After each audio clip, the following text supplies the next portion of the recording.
Nah, wis disimak videone, wis didelok, lek turun delok didelok dhisik supaya nyambung siji lan sijine. Oke. Nek wis didelok, saiki paling ora wis muncul pitakonan-pitakonan. Kayak oh iya, apa sih ku wayang? Ya apa sih carane main iku? Apa sih manfaate wayang? Nah, nek ana ngono berarti ana jenis-jenis wayang. Nah, iku kabeh bakal tak jelaske nang video iki. Tapi sadurunge iku aja lali disemak tenanan, dirungokne tenanan, dicatet nek ana sing penting amarga mengko ning akhir video bakal ana pitakonan-pitakonan sing bakal tak wedeni nang sampean kanggo dijawab. Ya. Nek ngono, buku dicepakne, kupinge dicepakne, awake dhewe bakal lanjut menyang video materi teks cerita wayang kang pisanan atau pertemuan pertama, yaitu jenis teks wayang, unsur intrinsik lan unsur ekstrinsik teks wayang. Matur nuwun. Nah,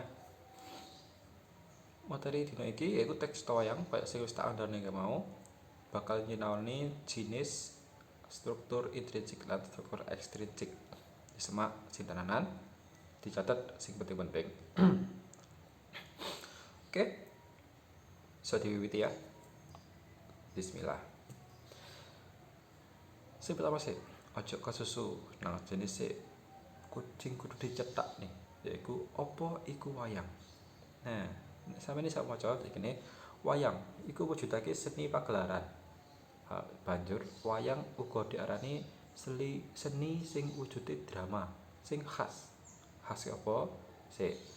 Amarga wujude ora wujud menungsa, nanging wujude boneka. Wayang kuwi dianggep boneka. Banjur wayang iku sejatine ora mung sarana hiburan, nanging uga wujudake gambaran luhur uripe manungsa.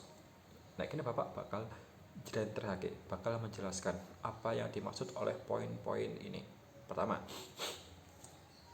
maaf ya, wayang mewujudkan seni pagelaran. Pagelaran kalian tahu kan? Pagelaran itu adalah sebuah perhelatan atau tontonan. Jadi pada dasarnya wayang ini adalah sebuah tontonan yang bisa ditonton oleh masyarakat banyak. Itu yang pertama. Yang kedua juga disebut sebagai pagelaran yang berwujud drama. Nah, ini yang dimaksud kata khas. Khasnya adalah wayang itu adalah sebuah drama, pertunjukan drama.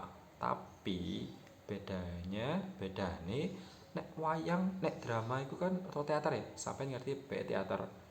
Lek teater atau drama kan sing memerankan iku sing main iku paragane kan manusia. Tapi nek wayang iku paragane ya kuwi mau boneka. Kok iso boneka, Pak? Iya, anggap wae kuwi boneka. Oke. Banjur nomor 3, wayang iku ora mung cerita. Dadi ngene rek. Wayang itu bukan hanya cerita yang asal mengarang gitu aja. Bukan, gak ono. Wayang iki duwe pesen-pesen, duwe amanat-amanat sing duweni manfaat kanggo manungsa. Bisa dikatakan wayang iki njupuk cerita teko manungsa. Banjur diceritakno maneh dengan gaya satir. Biasanya ono sing ngono, ono sing lurus. Nah, juga bisa dikatakan ya, wayang itu adalah bukti status sosial seseorang. Kenapa? Saya nanggap wayang itu gak bisa orang sembarangan. Zaman dulu, karena ya begitu mahal sebagainya. Dan zaman sekarang pun juga wayang masih dianggap mahal, seni yang mahal. Makanya tidak bisa semua orang menggelar pagelaran wayang. Biasanya orang nikah itu hanya orang-orang tertentu yang bisa menggelar drama wayang atau perhelatan wayang Rikit Purwo gitu ya.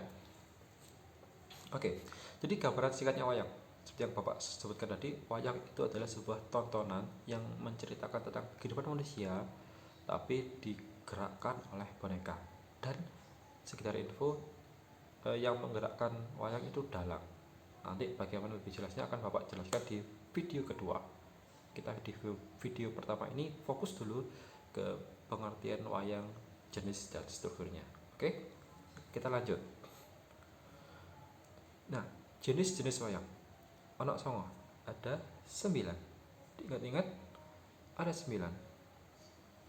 Ini penting, siapkan buku, kalau perlu catat, kalau bisa diingat, ya. Yang pertama, Bapak lihat saya nih, mantap.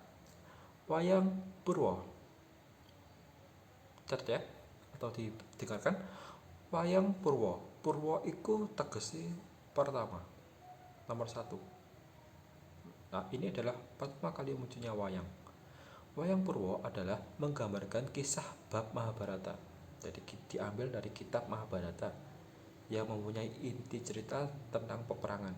Kalau kalian kenal lakon, yang paling terkenal di pewayangan adalah Bharatayuddha. Bharatayuddha itu adalah cerita peperangan yang lama sekali. Itulah asal mulanya cerita wayang Purwo. Oke. Sing keloro, jenis wayang.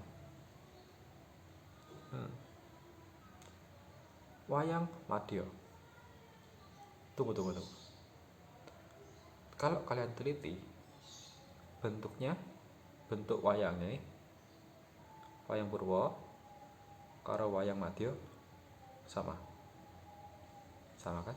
Iya, jawabannya betul, memang sama. Kenapa? Wayang Madya diwaca keterangane wujude meh padha karo wayang Purwo. Wayang iki nerusake cerita wayang Purwo, jadi meneruskan cerita wayang Purwo. Kalau kita pikir dengan logika, kan wayang Purwo memuat cerita peperangan Bharatayuddha. Nah, cerita Dewi Entek kan itu tamat. Nah, bisa diibaratkan kalau drakor iki season loro atau anime iki season loro. Nah, wayang Madya ini adalah season kedua dari cerita wayang Purwo, lanjutannya bagaimanakah kehidupan setelah peperangan itu. Nah, yang mengarang ini bukan kitab lagi, bukan empu-empu lagi, tapi sudah Raja Mangkunegara nomor 4. Jadi wayang Madya ini adalah cerita kedua dari wayang Purwo atau lanjutan cerita wayang Purwo. Bentuknya sama, wujud wayangnya sama persis, cuma beda ceritanya saja. Nah, paham? Kedua, wayang gedhog. Nah, beda kan? Sudah terlihat bedanya. Wayang gedhog ini adalah kedhog atau topeng diciptakan oleh Sunan Giri untuk memasukkan Islam ke tanah Jawa, untuk mengajak orang-orang Jawa supaya mengerti ajaran Islam dengan cara ditampilkan wayang. Nah, kan zaman biyen Jawa kan Hindu Buddha ketat kental dengan wayangnya. Nah, disinilah Sunan Giri membawa wayang supaya bisa diterima masyarakat Jawa dengan menampilkan cerita-cerita Islam. Makanya dia diklambeni lek. Duh, diklambi kan bedanya itu. Nek wayang gedhog mesti ana klambi utawa rasukan lek ngarane. Sing ke papat. Wayang krucil, wayang klithik. Krucil tegese cilik, klithik tegese atos. Dadi wayang cilik terus atos. Maksudnya adalah wayang ini bentuknya kecil, cilik banget. Yuk.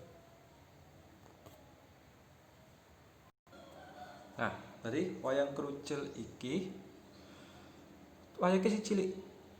Jadi sampai paling sak ini kira. Digawe teko kayu. Nah, mulane wayang iki ku atos. Critakake kerajaan Pajajaran. Nah, lanjut. Ini ada wayang golek. Wis ngerti kan? Wayang golek utawa sing wis terkenal iku cepot. Iku wayang golek padha mek wayang krucil teko kayu, tapi bentuknya luwih 3 dimensi. Bisa dibayangkan lah ya, beda dari yang semuanya. Dari seluruh wayang tadi bisa dibedakan. Wayang sing pertama Purwo, wayang topeng, wayang gedhog bang, itu kan tipis, sak kertas mana, sak kertas ngono lah. Wayang golek iki sing luwih gedhe, luwih 3 dimensi. Nek iso sampe bayangno cepot sing raine abang. Nah, iku. Wayang golek bisa ditemokake ing Jawa Barat, ya Bang, gede cepot, cepu lan Bojonegoro. Digawe saka kayu. nggambarake cerita menak atau Islam. Jadi menceritakan tentang kerajaan-kerajaan Islam, tentang keislaman gitu. Oh ya, sekedar pengetahuan ya. Wayang-wayang iku kabeh asale digawe teko kulit sapi, kulit kebo, tapi sing luwih apik iku kulit kebo. Nah, makanya dia iku tipis, kaku tapi tipis. Nah, tapi seiring berkembangnya zaman ya, mereka itu juga ada yang dari karton, karton, godong, kertas, bahkan kardus. Tapi biasanya yang untuk pagelaran itu dari kulit. Tergantung jenis ya. Kalau jenisnya toko kayu ya toko kayu, toko kulit ya toko kulit. Oke, lanjut. Nah, saiki wayang perjuangan utawa wayang suluh. Wayang suluh iki juga bisa disebut wayang sandiwara. Nah, ngerti bedanya? Bedanya lho klambine, lho kan? Mereka lebih bergaya seperti zaman sekarang. Delok klambine. Lebih bergaya seperti orang modern. Gak kayak zaman kerajaan-kerajaan ya kan? Apa? Nah, amarga wayang suluh iki nyeritakake cerita perjuangan masyarakat Indonesia nalika zaman penjajahan atau zaman kolonial, zaman Walanda, zaman Jepang, zaman Portugis dan sebagainya. Ini adalah wayang modifikasi, ya, wayang modifikasi yang bentuknya sudah menyerupai manusia pada umumnya. Beda dengan yang sebelum-sebelumnya yang bentuk emek gawe nisoran tok rasukan kene beda. Sekarang mesti dimodifikasi sedemikian rupa.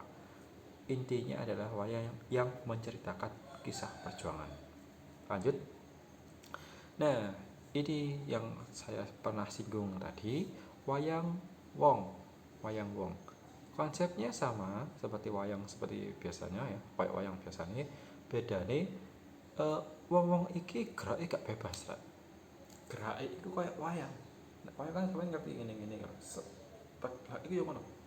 Coba sampeyan tonton video di YouTube kok wayang wong. Kok gerakane padha karo gerak wayang ndek kelir. Jadi kayak kaku. Wayang wong ini sudah lestari ya, sudah dimunculkan pada saat zaman Mangkunegaran 4 hingga sekarang. Sekarang masih sering ada kok wayang-wayang orang jadi menceritakan wayang Purwo. Ceritanya sama seperti wayang biasa yang pertama tadi, diceritakan kembali tapi dibungkus dengan paraga yang berupa wujud manusia seutuhnya. Nah, kisah pungkasan yaitu wayang beber, bukan beber tapi beber. Dari kata-katanya sudah jelas dibeber. Wayang ini diciptakan pada zaman Majapahit dulu. Merupakan hasil dari apa ya? Alih wujud dari relief di candi-candi. Nah, iki wujudnya. Wayang ini adegannya tuh dilukis, jadi digambar di kain, digambar. Iku sing darane wayang beber. Wis ya. Nah, iku mangga jenis-jenis wayang ada 9. Gambarannya seperti itu, wujudnya seperti itu. Lalu pengertiannya seperti itu. Jika ada pertanyaan, silakan kalian tanyakan di WA. Nah, sekarang kita lanjut. Dilanjut nang unsur ekstrinsik lan unsur intrinsik teks cerita wayang. Sadurunge coba deh pilih-pilih apa sih diarani unsur intrinsik dan unsur ekstrinsik.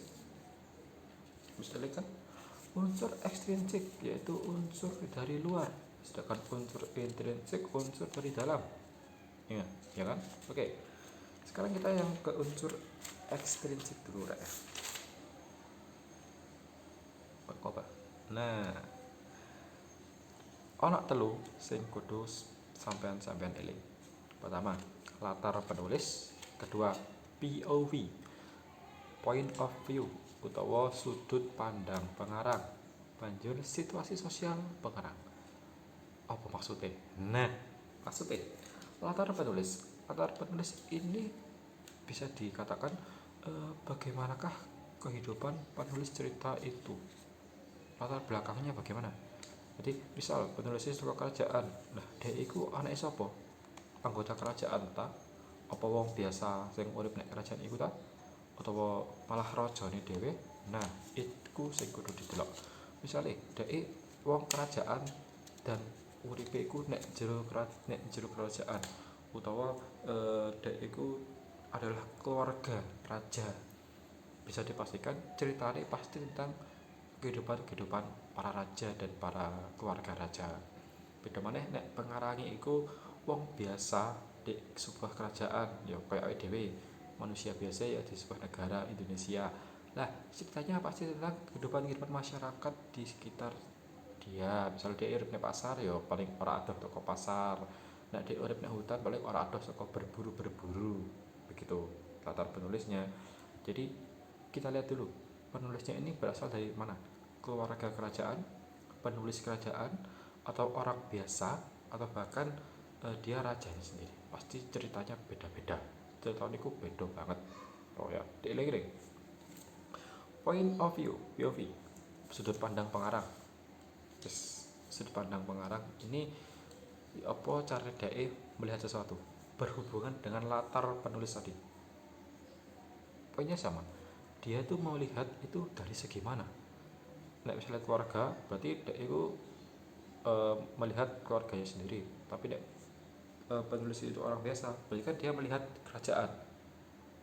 Itu yang dimaksud sudut pandang pengarang. Jadi dari sisi mana dia itu melihat kehidupan. Nah, nek raja berarti kan dia mesti delok kehidupannya para raja-raja. Tapi masyarakat biasa kan delok kehidupan bernegaranya atau kehidupan sesama masyarakatnya, bermacam-macam gitu. Lalu situasi sosial, nah ini semuanya masuk ke sini ya, kayak siapapun tadi itu semua masuk sini.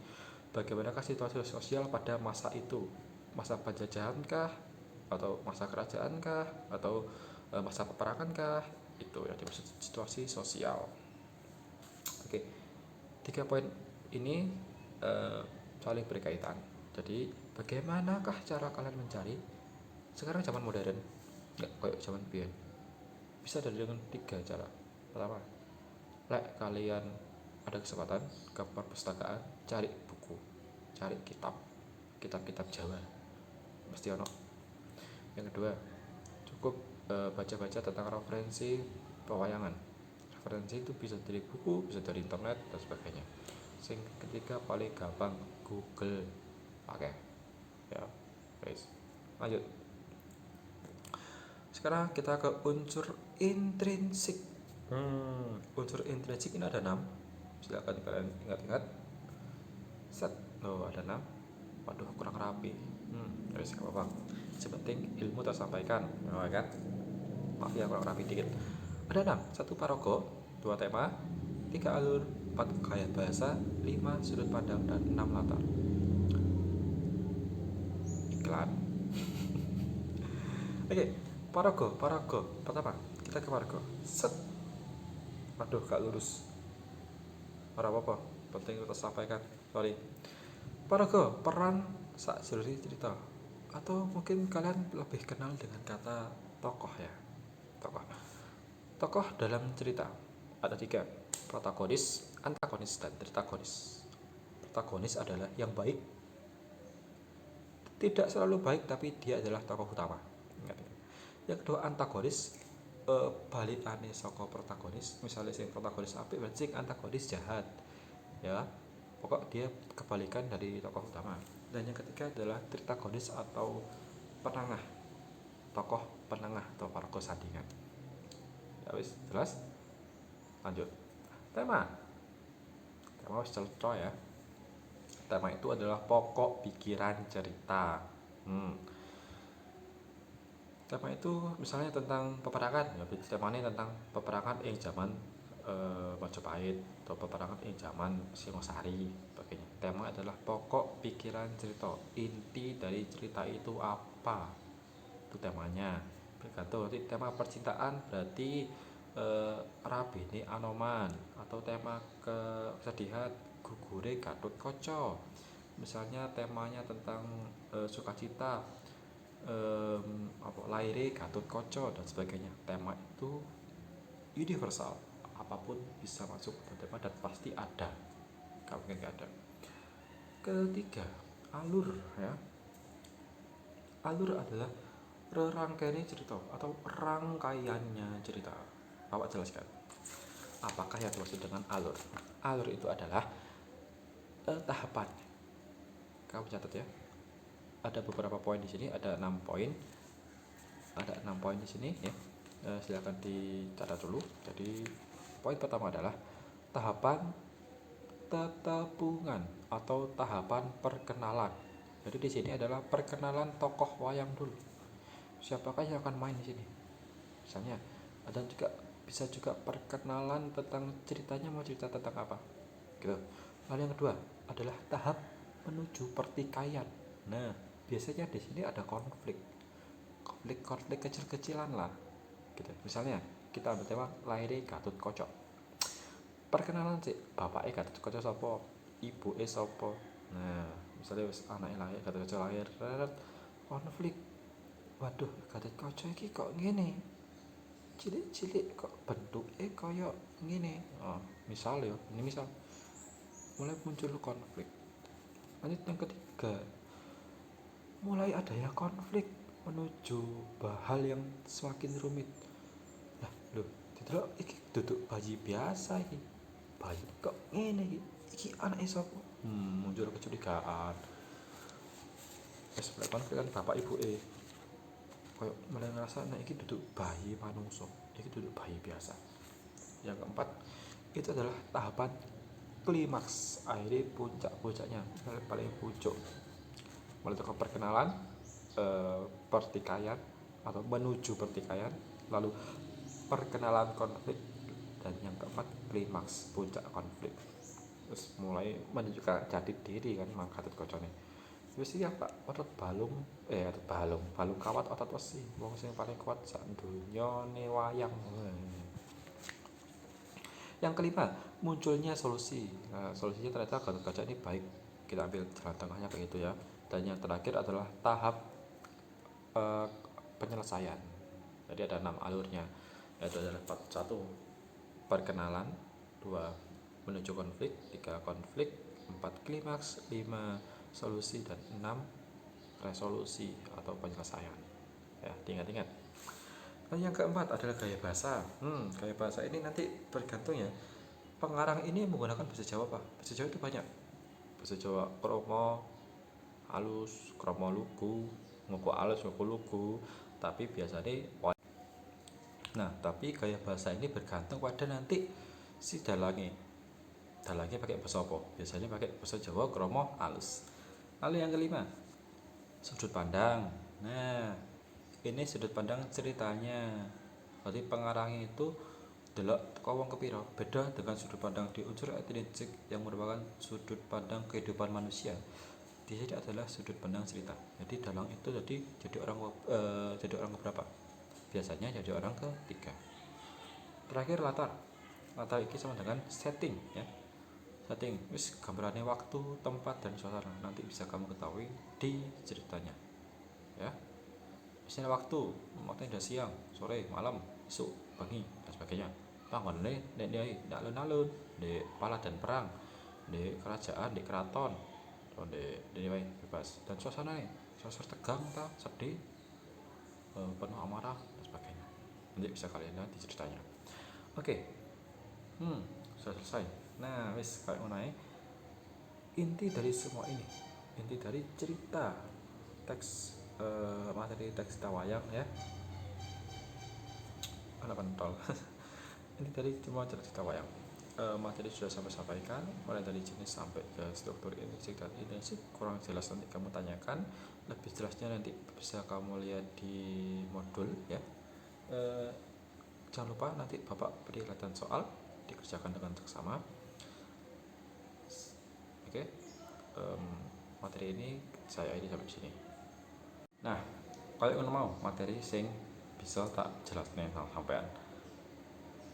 Wis dicatat jelasin kudune wis durung puteran maneh. Ya. Oke, poin ini ya apa? Teko jenis lan struktur intrinsik kok intrinsik ya.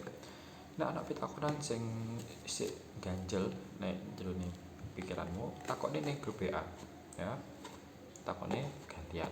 nek grup ojo PC neng grup ben kancane weruh kabeh. Sip. Mari iki Bapak wenehi latihan soal. Ana video sampean puter sik ceritane ngenani Bimo bungkus. Nah, ya apa ceritane? Sampeyan delok videone sik, Bapak wenehi linke delok banjur soalnya digarap. Mengko yen wis dibahas bareng-bareng. Paham? Nek paham, aja lali pas dina iki dikekno soalnya sing wis tak weki ya. Terus ayo sik ndonga sik. Alhamdulillah wis iso sinau kanthi lancar, kuotane lancar, sinyale lancar. Ya. Yes ya. Coba juga sih digarap. Bapak Arung pamit. Sampai ketemu nek pasinaon liyane, nek materi-materi liyane, nek video-video liyane. Jalani. Semoga bermanfaat videonya ya. Semoga bermanfaat dan barokah. Amin amin amin. Sekian dari saya, Sugeng Siang, matur nuwun. Pamit.